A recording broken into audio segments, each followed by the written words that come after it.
Okay, picture this. A lake so clear you can practically see every rock on the bottom, just sparkling under the sun. Looks perfect, right? Well, now imagine that same beautiful, pristine water is actually a death trap. That's the bizarre mystery we're diving into today, coming straight from Canyon Lake, where one of its deadliest threats was, get this, completely invisible. I mean, that question kind of messes with your head, doesn't it? We're all trained to spot danger by looking for the obvious stuff. Gross, murky water, weird smells, or that classic green scum floating on top. But what happens when the real killer doesn't play by any of those rules? And this quote from the Lake Advocacy Committee just nails the creepy nature of this whole thing. It's not just some hidden problem. It's a threat that's literally just waiting, biding its time. So, what in the world is this invisible killer? Right, so this is where the story gets really, really strange. You've got this gorgeous lake, looks totally healthy, super inviting, and then, almost overnight, thousands of fish just start washing up on the shore. But here's the kicker. There's no pollution, no oil slick, no obvious culprit anywhere. That was the totally baffling scene at Canyon Lake. When we hear the words algae bloom, let's be honest, that's what pops into our heads. That thick, green, slimy stuff. But the killer in Canyon Lake, it's way more subtle.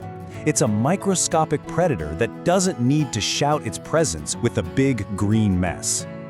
So, with all the usual suspects ruled out, scientists basically had to become detectives. They were on the hunt for a killer that was totally invisible to the naked eye, a bad guy hiding in every single drop of that crystal clear water. This really breaks it down, doesn't it? It shows the two very different faces of algae. Over here, you've got the familiar green monster we all know and, well, don't love. But on the other side, a silent assassin, invisible, deadly, and honestly, a whole lot more dangerous. And here it is. This is our culprit, Prymnesium parvum. Most people just call it golden algae, and that's because it can give the water this very faint golden tint. But seriously, don't let that pretty name fool you. This tiny, single-celled organism packs a massive punch, unleashing a powerful toxin that goes after one thing and one thing only, the gills of fish. Now, what makes this little organism so fascinating and, so deadly is its biology. It's incredibly unique. It's not just a plant. In a way, it's also a predator, and its clever survival tricks are the real key to its destructive power. The way this toxin works is just brutal. It attacks the gills directly, basically shutting down the fish's ability to breathe. I mean, can you imagine being surrounded by air but being completely unable to take a breath? That's exactly what these fish are going through.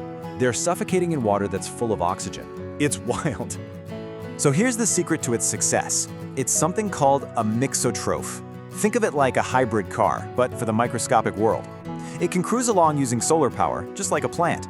But when that's not enough, it can flip a switch and start hunting and eating other tiny organisms, like an animal. It's this incredible adaptability that makes it so tough to get rid of. So, what does it take to kick off one of these golden algae blooms? Well, it's basically a perfect storm of environmental factors. You need water that's a little bit salty, you need a dash of things like sulfates, then you get a sudden flood of nutrients from runoff, and top it all off with a change in water temperature. Mix all that together, and bam, you've got the recipe for an ecological disaster. And that's exactly what happened at Canyon Lake.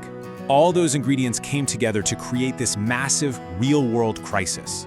This wasn't just some theory in a science lab. It was a devastating event that showed us just how destructive this algae can truly be. The speed of this thing was just breathtaking. We're talking about a few short weeks. It went from a small, contained patch in a quiet bay to a full-blown crisis across the entire lake. By the end of April, the consequences were everywhere, and they were impossible to ignore. And this toxin, it didn't discriminate. It was an equal opportunity killer. It wiped out everything, from the tiniest bait fish all the way up to the big prize game fish like largemouth bass.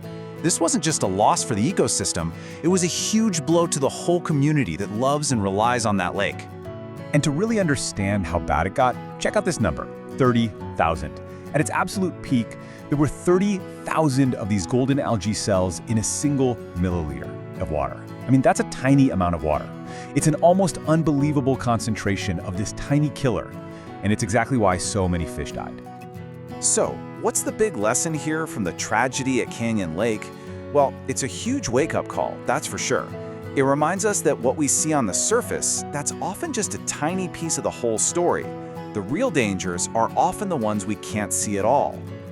The Lake Advocacy Committee makes such a crucial point here. The very first step in fighting a threat like this is to understand it. We have to completely shift our thinking and learn to look for the subtle signs of danger, not just the big, obvious ones. This has to be about being proactive, not just reacting after the fact. So, if there's one thing to take away from all this, it's pretty simple. You absolutely cannot judge a lake by its cover. Crystal clear water doesn't always mean it's clean and healthy.